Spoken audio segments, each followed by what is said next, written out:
So now I am laying out my rings so that I can fuse them. You will want to dip them in the flux because we are joining the ends. Anytime we're joining metal, we have to use flux.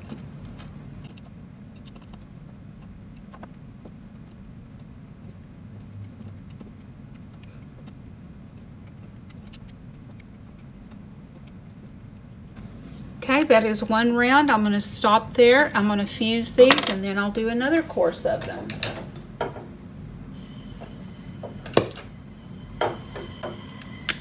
Start with one ring. Make sure that your flame is straight up and down and circle the ring.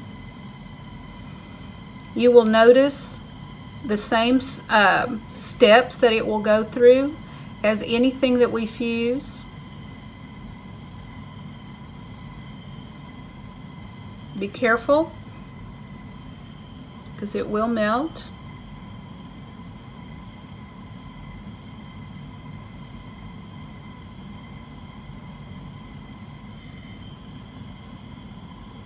Once you've heated the ring, you can concentrate on the seam.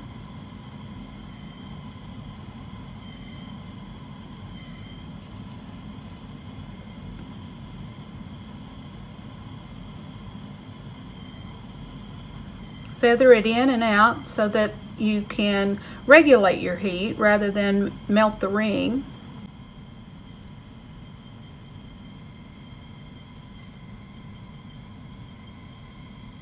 And you will see when that seam closes up.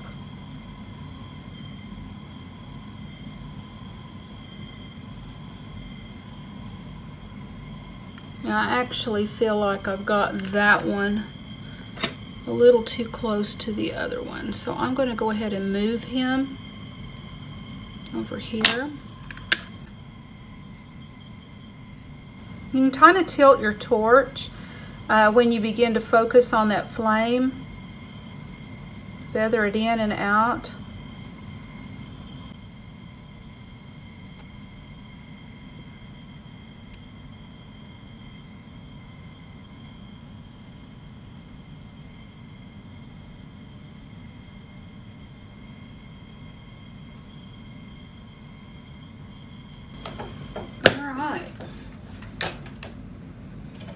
Let them cool just a bit, then we will put them in the basket and we will pickle them, and then we will do the rest of my rings, and then I'll get back to you.